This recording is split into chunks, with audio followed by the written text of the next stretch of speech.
that when this Prime Minister found himself under fire, found his leadership threatened, where does he go? He goes into the gutter.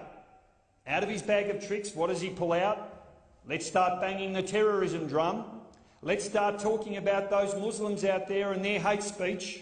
Let's talk about the importance of sending our troops overseas because we're under threat. Let's stoke fear and division in the community, because now it's not a principle of freedom and liberty, this is a principle of political survival, and political survival will trump everything when it comes to this government. We had the disgraceful words of the Prime Minister, who in response to the really difficult issue of terrorism, one that everyone in this place is grappling with, what does he say? He sends a message out to the Islamic community calling them liars, saying that what they need to do is not just say that they're opposed to terrorism, but they really need to mean it, because the subtext is you don't, you support it, you're stoking it. How disgraceful. What a despicable act from a Prime Minister whose job it should be to unite the community, to provide some calm and reassurance and to bring us together. And of course, hate speech now is no longer a problem.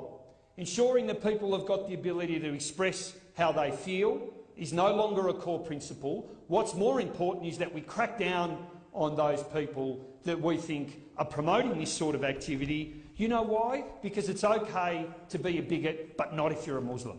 If you're a Muslim, we've got a different set of laws for you. We've got one set of laws for our mates at News Corp and the IPA, and we've got a different set of laws for those of you who find yourself the target of this government's policy. So principle is not expedient. If you are committed to the principle of free speech, then you stick to that through thick and thin. You stick to it whether your job depends upon it or whether you're sailing well in the polls.